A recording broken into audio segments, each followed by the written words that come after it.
Thanks for tuning in to Becoming Something, where we promise to keep the conversation honest and real for young adults in their 20s and 30s.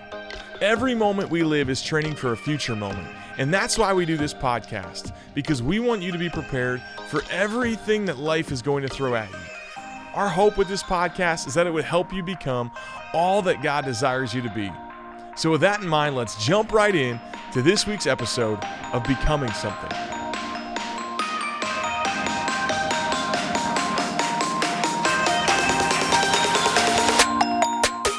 What's up, podcast world? It's your boy JP in the podcast studio with Kathy Davidson. What's up? Why are you snoring?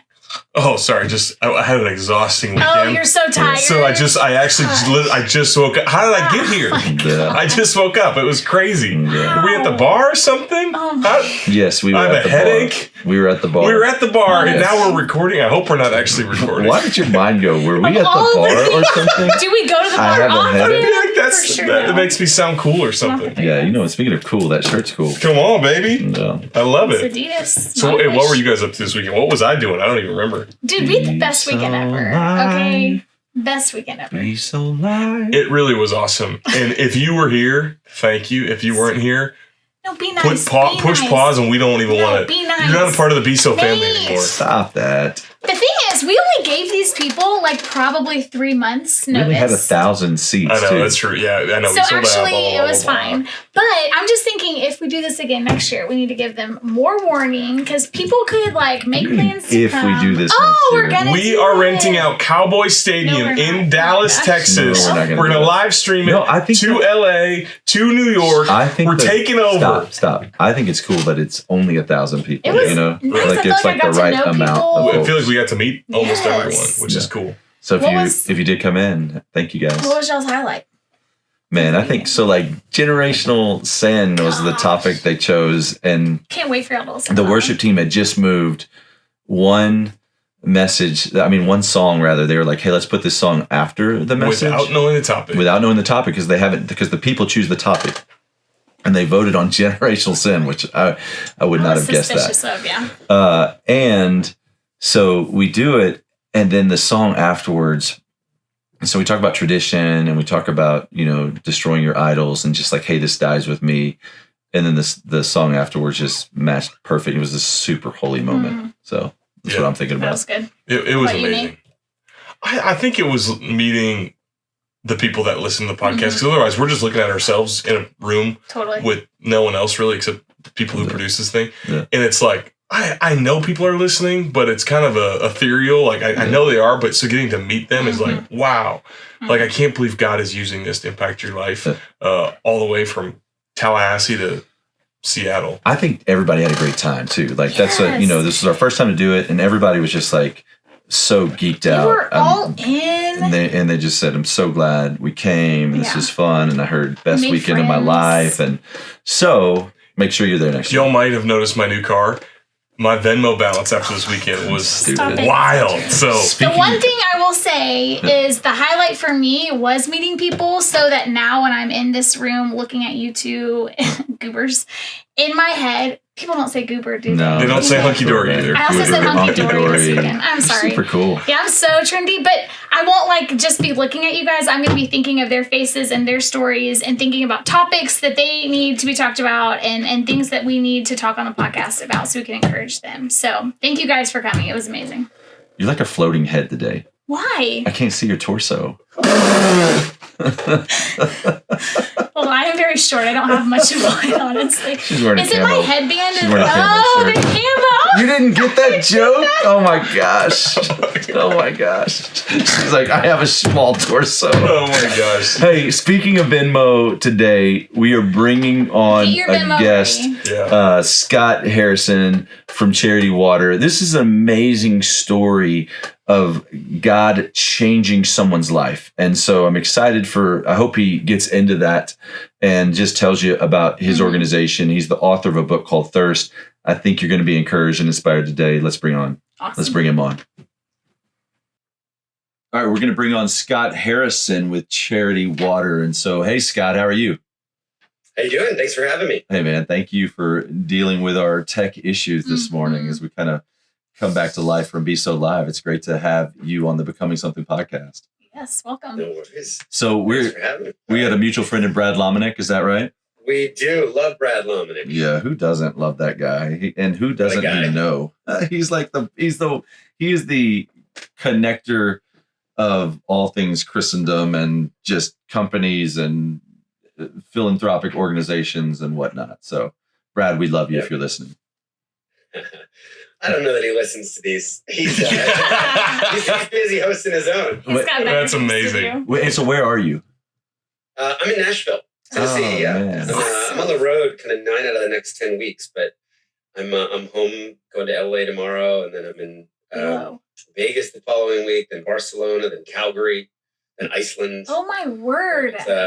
This is the I'm paying the debt on all of the canceled COVID conferences. Oh. There you go. There's a 2-month window, Yeah, right? There's no variant, and everyone's like, "Let's rebook the conference and go for it." I love So it. that is April and May. Yeah, But it feels nice to be back out there. man, that's funny. Yeah. We definitely experienced that kind of right after COVID, but I feel like Texas was quick to open up, and so we've been off to the races for a little while now. Same thing with Tennessee. Yeah. Same thing with Tennessee, but certainly not San Francisco, LA, New York, Yeah. where a lot of these things are held. Yeah, so I think just Florida as well has probably been doing conferences since For sure. since the thing started. They Yeah, never stopped. they didn't They never stop. stopped. They were packing stadiums in the midst of COVID. So tell us about Charity Water. Yeah. I mean, just like give us some background, back to Sure, story, man. all that. We're on it wasn't very creative when I came up with the name. So we're a charity that helps people get water. Because it's Wow. like charity Short and sweet. water. Yeah. Is that Charity right? colon water. There you Yeah, go. well, 15 years ago, as an impetuous 30-year-old, I thought I was going to copy Richard Branson and launch Charity Water, Charity Education, Charity Vision, Charity Shelter, and then realized how big getting 1 billion people on the planet Wow. access to clean water, what a big challenge that really was. So we've been focused on The one thing. this one thing for 15 years now. So we were based in New York City for the whole time until COVID. Now we're actually distributed across 29 states. So we're in a new kind of hybrid approach of work. We work across 29 nations. Wow. So all throughout Africa and India and Southeast Asia. And we're trying to get the 771 million people who don't have clean water. We're trying to bring that number down to 0. So a lot of progress over the last 15 years, but it's still 1 in 10 people alive right now are drinking disgusting water. Yeah. Dirty, unsafe, contaminated water. And, we think it's crazy that, we can be landing spaceships on platforms in raging seas and talking about colonizing other planets, but we can't seem to get humans clean water on our planet. Yeah, it is crazy. And so I want to say this for the person who's listening that thinks this is just some, organization out of your garage. You raised $640 million to this cause.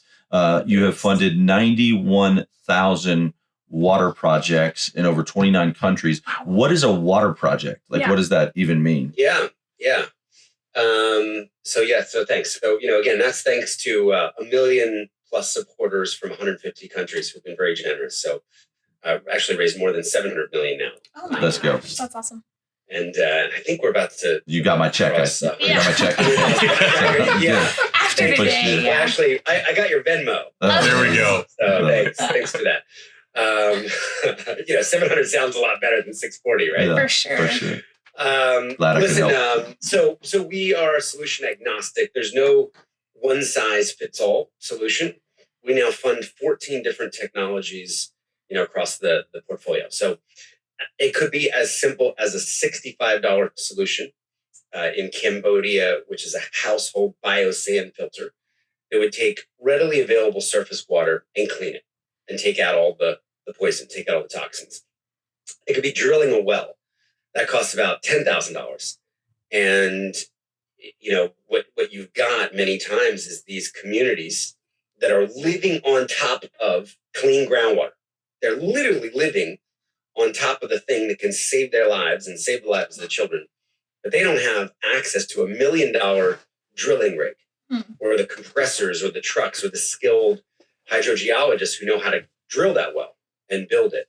So that's what we do. We provide the funding and these big teams that come in, and that's about $10,000. So you're talking about 200 people getting access to clean water, 250 people getting access to clean water through one solution. At the high end, we've done $1.8 million massive gravity-fed water systems using solar panels and solar arrays to connect networks of villages in a country like Rwanda that's got hills and it's not an ideal place to drill. So, a lot of different technologies. The great thing about the water crisis, though, is that we actually know how to help every human. So there's not a single person alive, out of the 771 million where we're scratching our heads saying we wouldn't be able to come up with a solution. You can always help a human get clean water. That's not true with every problem, right? We've got diseases that, doctors have spent decades looking for cures and are, not that much closer maybe than when they started that are just baffling problems. But water's just not like that. Yeah. Is it frustrating, though, that there is a solution for every single person to get water, and yet 1 in 10 still do not have access to water? Yeah. Like this, is that just like makes you like want to bang your head against the wall sometimes? That's frustrating. Yeah. It makes us want to do a lot more and unlock a lot more capital and go a lot faster. There's an extraordinary amount of wealth and privilege and capacity for people to help. And 90% of the world, one of our challenges is the 90% of people that we're talking to, who could fund a problem like this or fund solutions to problems like this have actually never experienced the problem. Yeah. I mean, I would argue that 99.9% of people listening have never had to walk 6 hours to a faraway swamp or river. No woman listening has ever had to risk rape or a hyena attack on the way to a water hole. Nobody's ever lost a child to diarrhea, which is one of the leading causes of death in children around the world because they drink bad water, they get diarrhea, they get dehydrated. The only thing that can fix that is clean water and hydration, and you have this cycle of death. So that's one of the challenges is 99.9% of people listening have never experienced this problem. You've never had dirty water to drink because of the situation and the opportunity you were born into. How many people today will die because they don't have clean drinking water? The last time I saw the stat, and this was years back, it used to be 4,500 a day. So maybe call it half that. Wow. So that's jumbo liners just crashing into mountains, or into oceans every day of people.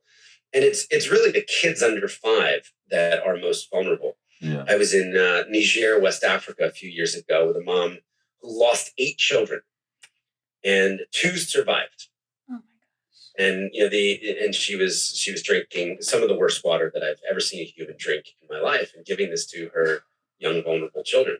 So, you go from being breastfed to swampy, insect contaminated, diseased water. Yeah. And the immune systems of the children are so fragile. Just poison. You're drinking poison. Yeah. But here's my issue with organizations like yours is like, if I give to you, like, how do I know where that money's going to go? Like, how much is going to, your administration to fund the business side of things versus how much is going to actually to create wells and drinking water and things of that nature? That's a very kind question.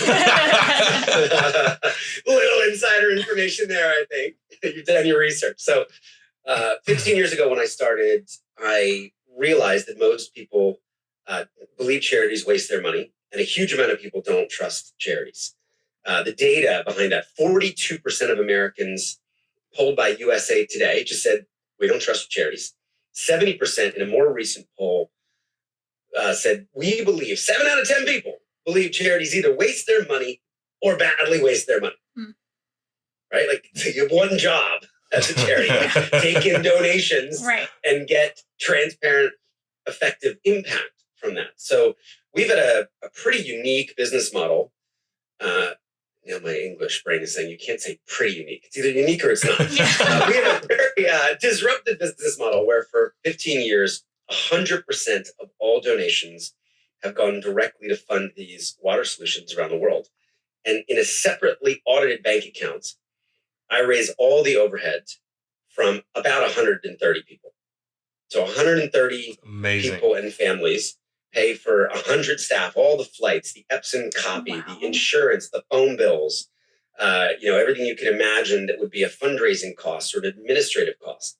Therefore, millions of donors have been able to give in the purest way, knowing that $1 or $100 or $100,000 will go directly into the public bank account, where it can only be used in direct water project costs. And that's been incredibly challenging, as you can imagine, from a business model standpoint. But it's been, a real, I think, advantage in allowing us to scale the organization so quickly, because we hear from people that, this is the first large donation I made in my life, because I actually know where 100% of it is going. Yeah. And, we even, not everybody knows this, but so that there was full integrity in that 100% promise, for 15 years, we've been paying back the credit card fees incurred. So this sounds like a really good marketing idea, starting and you have no credit card fees. This year, I think it's $1 million that we will put back, out of the Amex, Visa, and MasterCard fees. Yeah. Right? $1 million in credit card. Tyler, one of our producers, we were just talking about the dangers of credit card fees. So it's ironic that we're having this conversation right now. Man. Yeah, I mean, think about it though. If you go on Charity Water right now and you give $100 on your Amex, we get 97. Yeah, 97.20. Yeah. So we go to our overhead donors, we raise the $2.80 that Amex took, and then we send and track the whole $100. Yeah. Wow. And so that's just for the. We're pretty 100%. Extreme. No, I love that though. You need to be. And so we're on with Scott Harrison. He is the founder and CEO of Charity Water. You wrote a book called Thirst. Is that right? Yep. Nate has read it. Well, you two don't know this. Super creative there. You two don't know this, but me and Scott are tight because I read his book. Okay. And I will say, Scott, it's one of my top 20 favorite books I've ever read. You did a phenomenal job.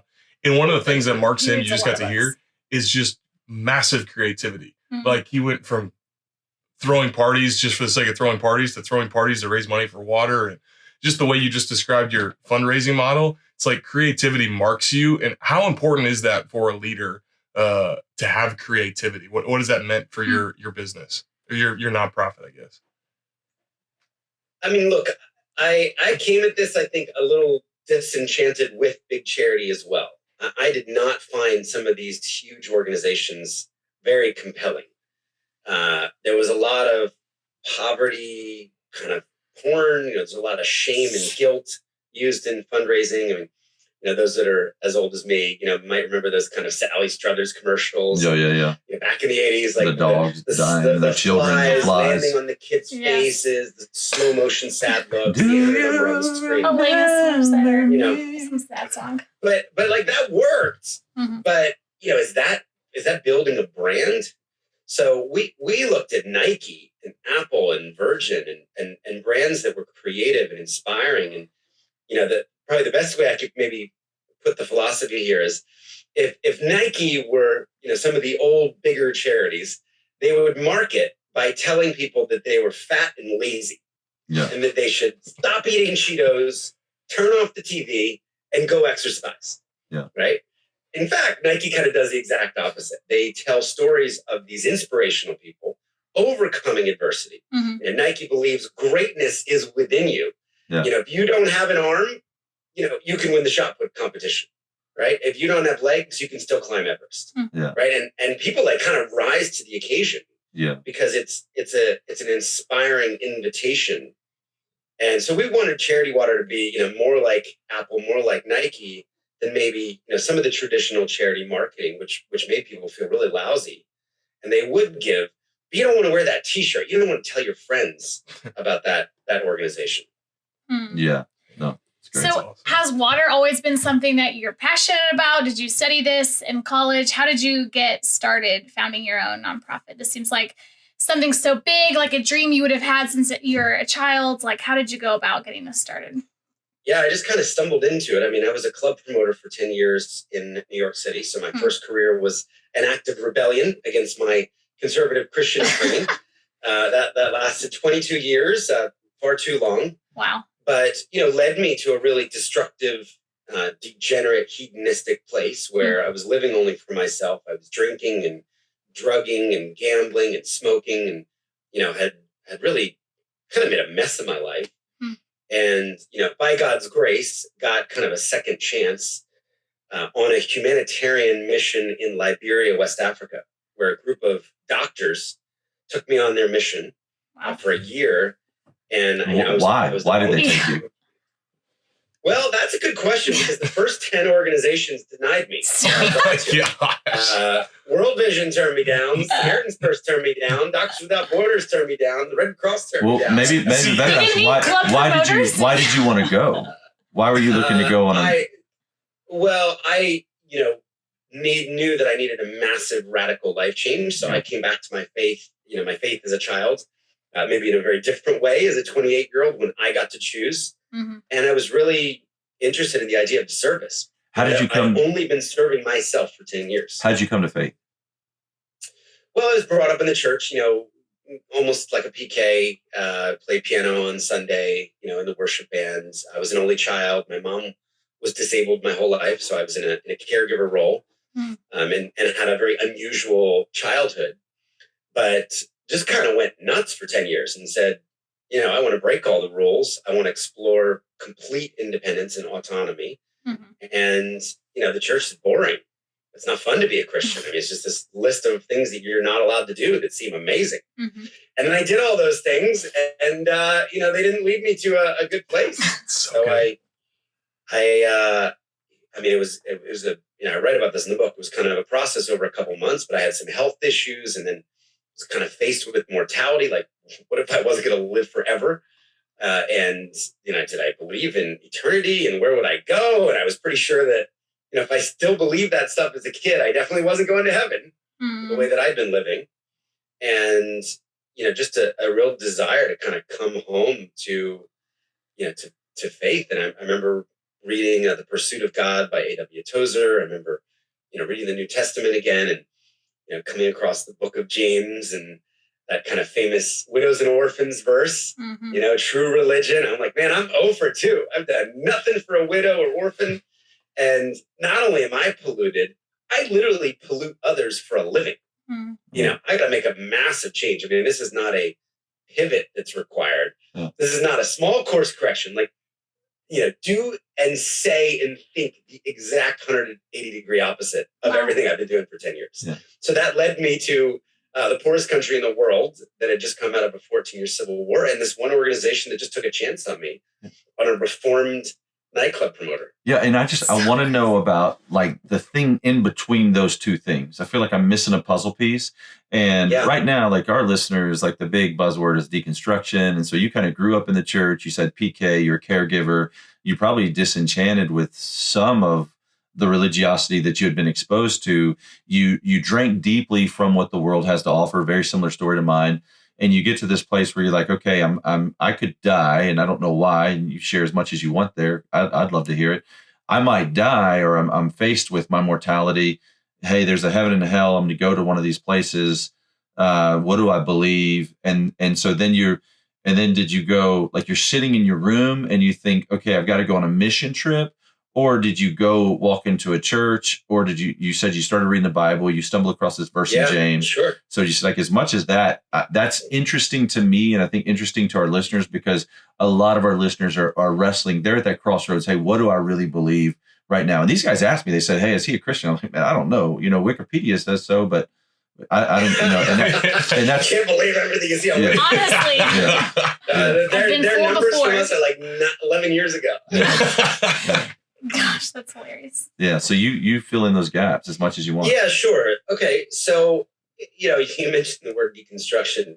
In a way, I deconstructed the opposite for 10 years. I thought that sleeping with models would make me happy. Right. And dating girls on the cover of fashion magazines. So I chased that for a while. Then I thought that the BMW and the Rolex and the grand piano in my New York City apartment would make me happy. Then I thought that flying private would make me happy. Yeah. And that smoking and drinking and cocaine and ecstasy and MDMA and, these designer drugs would make me happy. Yeah. Hold on. So Hey, I kind of let me ask Nate real quick. MDMA, what is that? Yeah, so when I did it, it was it just messes with you. Yeah, Yeah. man, it does. Messes with you. Most. Sorry, I've never done it. Molly, ecstasy. All right, keep going. So in a way, I was like the opposite. I was finding, I was not finding what I was looking for in any of the vices. So, I got to a point where I was just unhappier and unhappier. I was in a relationship, living with a girl who, was on the cover of magazines, and all my friends thought was the most beautiful girl that anybody knew. And, she didn't love me. I didn't love her. It was kind of a relationship of convenience. And I was smoking between 40 and 60 cigarettes a day. No What? way. I would go to dinner. Yeah, 2 to 3 packs of Reds for 10 years. Oh my I would go to god. dinner at 10. I mean, I'm an Enneagram 8. Yeah, so that makes That sense. explains. That makes sense. Yeah. Everything is a little obsessive. Extreme, yeah. So I just kind of ticked these things off one by one, and they just left this huge empty hole. There was no meaning. There was no purpose. There was no significance in any of these. So that was kind of the backdrop of 10 years of slowly realizing that there's never going to be enough. And then I'm surrounded by people who have more of all these things, and then you chase it a little more. It's like, well, maybe if I had a really better car. Yeah. Or maybe if my girlfriend was actually more famous, maybe it was a movie star. None of it worked. So then one day, half of my body goes numb. And I remember just like not being able to feel my arms. I was running my hand under hot water and I just couldn't feel it. My business partner at the time was like, bro, no wonder, you went to dinner at 10 last night, the club at 12, some Coke bar at 5. You took Ambien to come down at noon, to do it all over again. Like, no wonder half your body's numb. Like, it's saying, please stop. Yeah. So, that was happening physically. And I was convinced I had a brain tumor. I was convinced something terrible was wrong with me. Yeah. And I went to get MRIs and CT scans and EKGs. Nobody could find anything wrong with me. But that was really a moment of being faced with my mortality, kind of playing forward a little bit and saying, okay, if I die in a month, like, what does my life matter? Yeah. What is my tombstone going to read?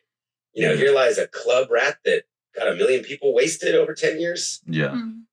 Wasted his life. And that was so far from the spirituality, the morality that my parents had brought me up in. And, I wanted to be a doctor when I was a kid so I could help sick people like my mom.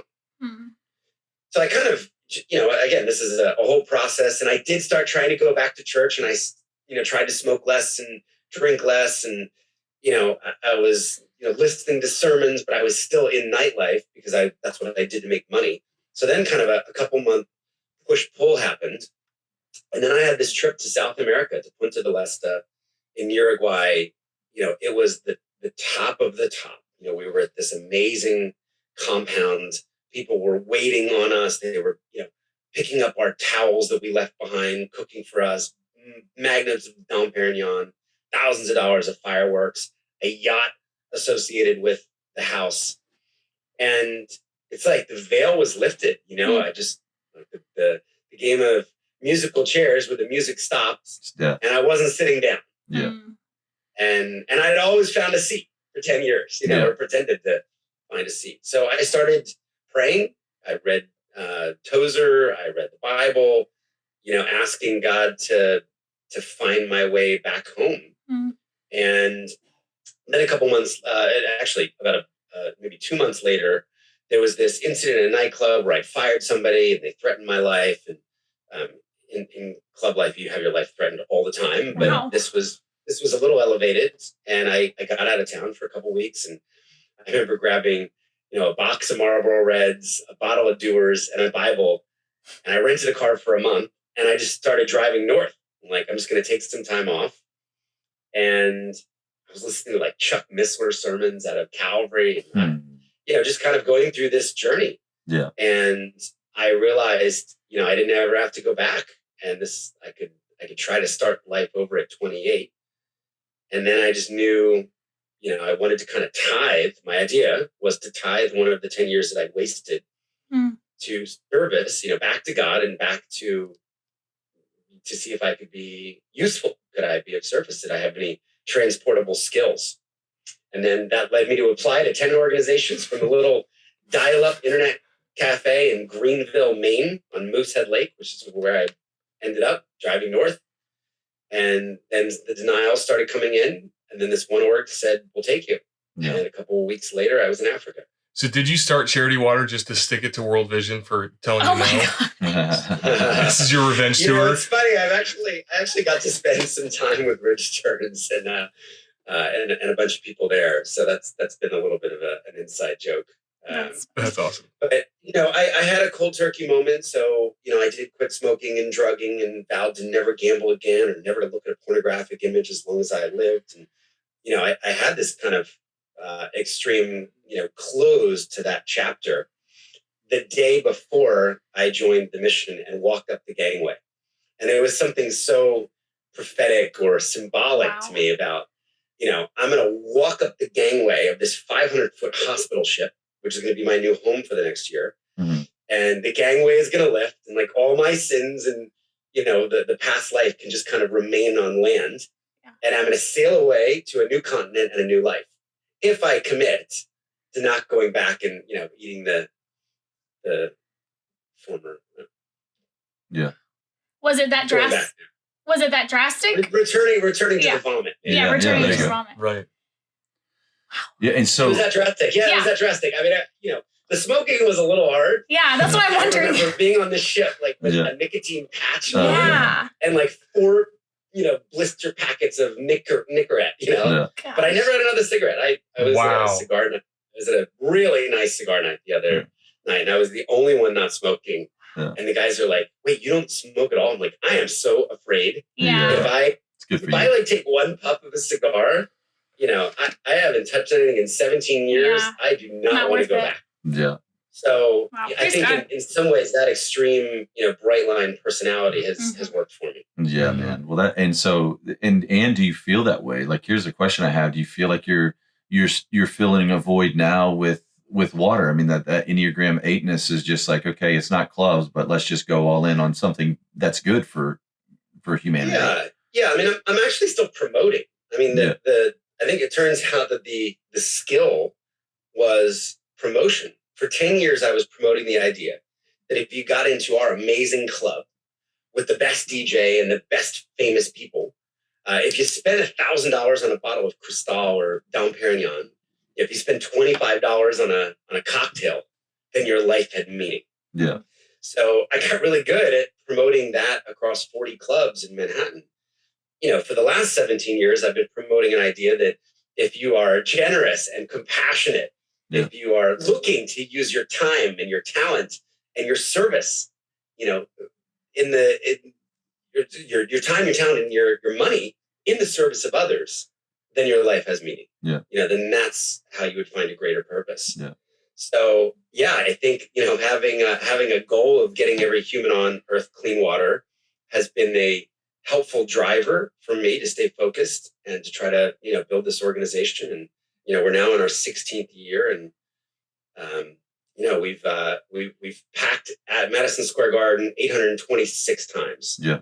To contain the 15 million people that we've helped so far.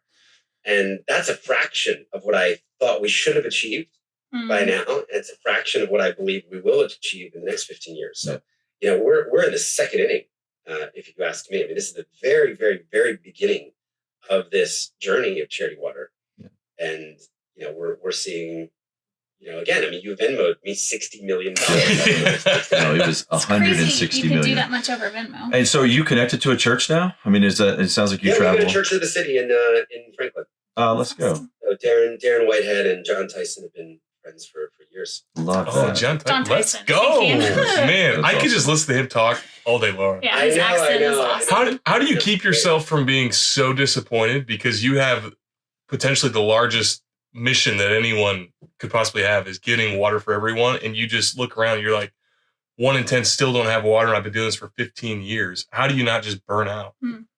Yeah. Well, pre-COVID, I mean, I was traveling back and forth constantly. I've been to 70 countries now. I've been to Africa more than 50 times. I've been to Ethiopia 30 times. So I'm constantly getting that feedback loop of communities who were drinking unsafe water, who were telling me about their children dying and the trauma that comes with that. And then I'm watching transformation. And I've had these moments over the years where I'm like, man, this would all be worth it for this one community. This would be worth it for this one family.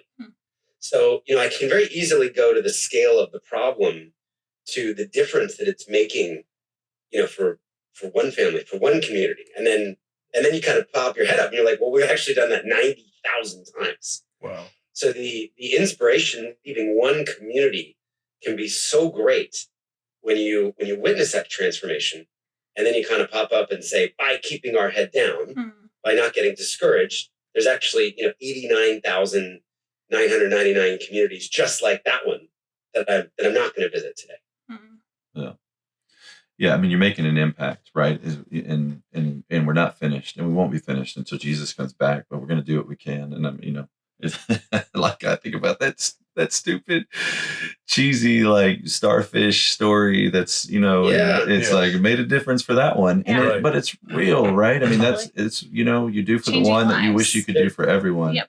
And so there's an ancient rabbinic text. I put this at the end of the book, but it says, "Do not be afraid of work with no end."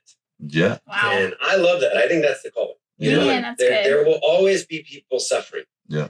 And, when we get to a day, I'm not going to say if, when we get to this day and everybody has clean water, we're not going to just drop the mic and go try to get rich. Yeah. We would take everything that we'd learned over decades. We would take a generous community, a caring community of millions of people, tens of millions of people around the world, and say, what other good could we do now? Should we focus on hunger and making sure nobody goes to bed with an empty stomach? Should we focus on shelter? Making sure everybody has a safe place to sleep in a home? Should we focus on health, right? I think, it's more about the intention of your life of saying, how can I be useful? How can I end the suffering that I see in my local community? Yeah. How can I end or work towards ending the suffering that I see in a global community? And there's no finish line, as you said. But, if you actually work and passionately pursue that, you can look back and get a lot done. Yeah. I think about, there's a story of a woman who, just like what you said, had walked miles to get something to drink, and had a lot of shame too, and wasn't risking being raped, had been raped, and really had prostituted herself out to other men, and encountered a guy at that well who just said, "Hey, I have something that if you drink from it, you'll never thirst again." And I do, like, that's what keeps me going, is this idea that Jesus is going to come back, and no one will thirst. And I hope you finish the job before then. But should you not, he may come back tonight. I don't know. And there will be a place where no one is thirsty. But until then, until we are face to face with him in his kingdom, we have work to do. And as long as we're alive, we have work to do. As long as we're on this earth, there is work for us to do.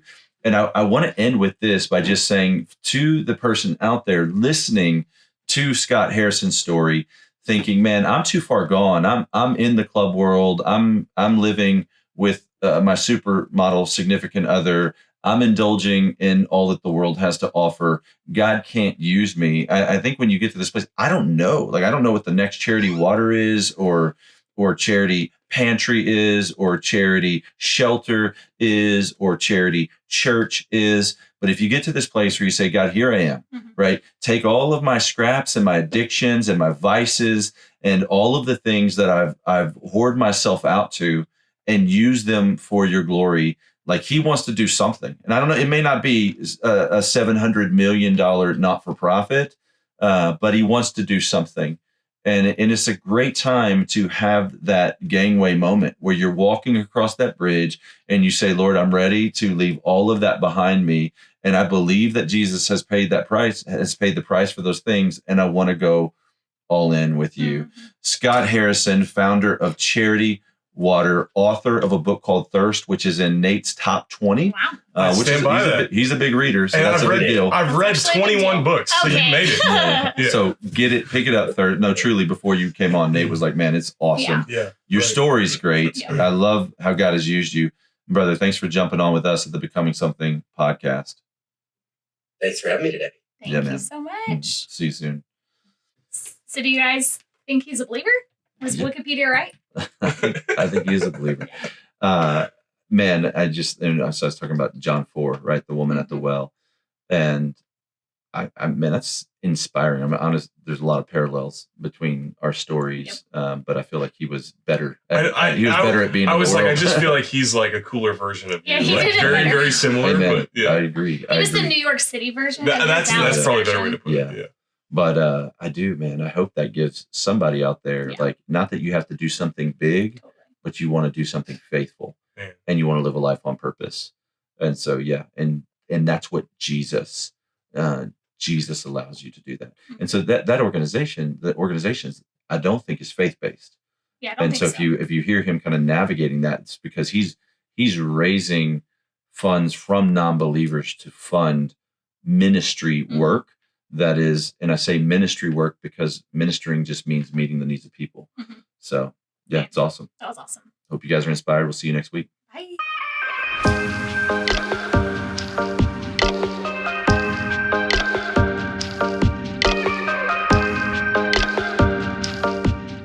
Thanks for tuning in to Becoming Something, where we promise to keep the conversation honest and real for young adults in their 20s and 30s. Every moment we live is training for a future moment, and that's why we do this podcast, because we want you to be prepared for everything that life is going to throw at you. Our hope with this podcast is that it would help you become all that God desires you to be. To find out more, visit becomingsomething.com.